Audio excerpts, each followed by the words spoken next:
Halo semuanya, senang banget bisa ketemu kalian lagi di sesi bedah panduan kita kali ini. Pernah kepikiran gak sih buat nyoba kerja di luar negeri? Spesifiknya di Finlandia. Yup, negara Nordik yang cuaca musim dinginnya bikin beku, tapi di sisi lain pasar kerjanya lagi benar-benar hot dan nyari banyak talenta. Keseimbangan kehidupan kerjanya juga juara banget. Masalahnya, ngurus birokrasi Eropa itu bisa kerasa kayak mimpi buruk kalau kita nggak tahu celahnya. Nah, makanya hari ini kita bakal ngebedah panduan komprehensif ini khusus buat kalian para profesional Indonesia. Kita bakal ubah informasi yang kelihatannya ribet ini jadi langkah-langkah simpel yang siap Anda eksekusi. Pertanyaannya sekarang nih, Anda udah beneran siap belum?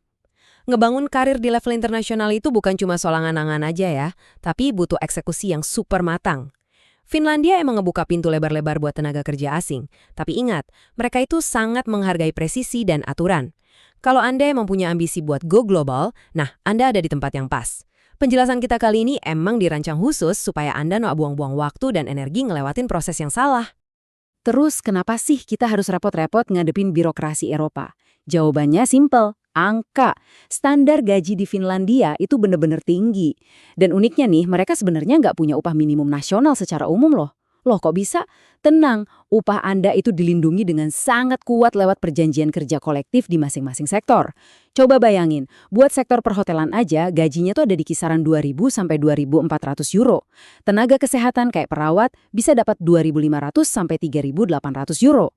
Nah, buat kalian yang di IT atau tenaga spesialis, gajinya bisa tembus 3.000 sampai 4.500 euro per bulan. Transparan dan pastinya sangat menggiurkan. Oke, untuk menaklukkan birokrasi yang terkenal ketat ini, kita punya 5 tahapan roadmap hari ini. Kita bakal mulai dari prasyarat utama, lanjut ke cara mendapatkan pekerjaan, nyiapin dokumen penting, ngelewatin pos pemeriksaan legalitas, sampai akhirnya dapat stempel terakhir. Langsung aja kita masuk ke bagian pertama, prasyarat utama, yaitu kontrak dulu, visa kemudian. Disinilah banyak banget pelamar internasional yang salah paham. Sistem di Finlandia itu 100% berbasis pekerjaan. Artinya, kita nggak bisa tuh cuma datang ke sana pakai visa turis, terus baru cari kerja. Kita harus benar-benar diundang. Nah, poin krusialnya itu ada di istilah. Banyak warga negara Indonesia yang nyebutnya visa kerja. Padahal secara resmi di Finlandia, sebutannya adalah residence permit atau izin tinggal berbasis pekerjaan. Ini beda banget loh konsepnya. Secara hukum, pemerintah Finlandia wajibin Anda buat ngamanin kontrak kerja dulu atau letter of employment dari perusahaan di sana sebelum Anda bisa ngisi formulir izin tinggalnya. Ibaratnya, tanpa kontrak nggak bakal ada izin. Sesimpel itu. Terus gimana dong cara dapatnya? Kita masuk ke bagian kedua, mendapatkan pekerjaan dan gimana caranya tampil menonjol di mata perusahaan Finlandia. Sebelum mulai sebar lamaran, kita harus tahu dulu sektor apa sih yang lagi haus pekerja asing? Berdasarkan riset, posisi yang paling banyak dicari saat ini ada di layanan kesehatan, perhotelan, manufaktur, logistik, dan pastinya teknologi. Proses ngelamarnya sendiri tuh sangat terstruktur. Pertama, lupain dulu deh format CV yang biasa dipakai di Indonesia. Bikin CV standar Eropa dalam bahasa Inggris.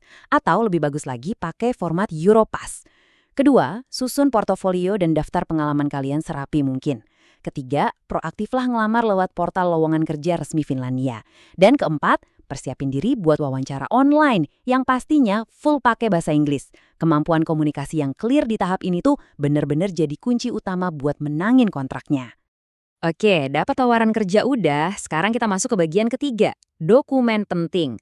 Ini dia daftar periksa dokumen wajib untuk WNI. Kalau mau prosesnya mulus, disinilah Anda harus jadi orang yang super duper teliti. Birokrasi Eropa itu nggak ada kompromi soal dokumen yang kurang lengkap. Coba perhatiin baik-baik daftar wajib ini. Boleh banget kalau mau di-screenshot buat catatan pribadi. Anda wajib punya paspor yang masih aktif, kontrak kerja yang udah ditanda tangan, bukti kualifikasi atau ijazah pendidikan yang kuat, CV Europass tadi, terus bukti kemampuan finansial. Dan kadang-kadang, nih, mereka bakal minta surat keterangan catatan kepolisian atau SKCK dan juga rekam medis. Kalau semua dokumen ini udah rapi dari awal, percaya deh, Anda bakal ngemat waktu berbulan-bulan dari risiko penundaan. Tapi, ya, selalu ada pengecualian. Buat profesi tertentu, kayak perawat atau tenaga kesehatan lainnya, ada satu lapisan birokrasi tambahan nih. Kualifikasi atau ijazah Anda di Indonesia itu wajib dapat pengakuan resmi langsung dari otoritas kesehatan Finlandia. Ini penting banget buat mastiin standar keselamatan medis mereka tetap terjaga dengan baik. Lanjut ke bagian keempat yang gak kalah penting, pos pemeriksaan legalitas, khususnya soal terjemahan tersumpah dan legalisasi. Ini bukan cuma soal sekedar fotokopi ijazah terus dilegalisir sekolah ya. Ini tentang validitas hukum di mata internasional. Di tahap ini kerasa banget betapa ketatnya hukum Eropa itu. Mari kita bandingin dua skenario ini. Kalau Anda nekat ngirim dokumen yang diterjemahin sendiri, atau jangan sampai ya, cuma modal Google Translate, otoritas Finlandia pasti bakal ngelakuin pengecekan manual yang lama banget dan resiko ditolaknya tuh gede banget. Tapi kalau dokumen Anda diterjemahin sama penerjemah tersumpah yang profesional, kayak layanan pro penerjemah misalnya, terus dilegalisasi pakai sistem apostille, wah itu bakal langsung diakui. Stempel apostille ini ibarat bahasa universal.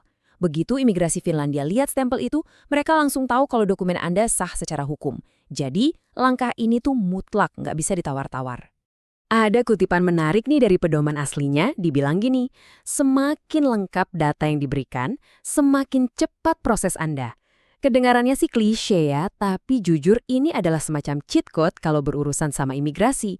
Dengan menerjemahkan dan melegalisasi ijazah, serta dokumen penting lainnya secara tepat, Anda tuh nutup semua celah pertanyaan dari pihak berwenang.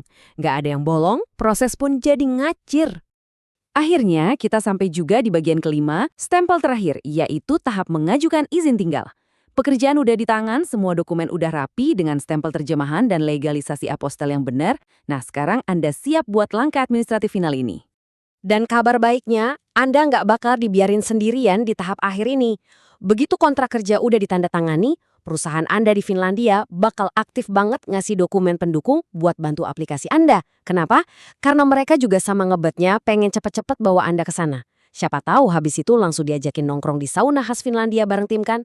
Keterlibatan perusahaan ini bakal ngebantu banget mempercepat turunnya izin tinggal Anda dari pihak imigrasi. Nah, ini ngebawa kita ke pertanyaan penutup yang harus banget Anda tanyain ke diri sendiri hari ini.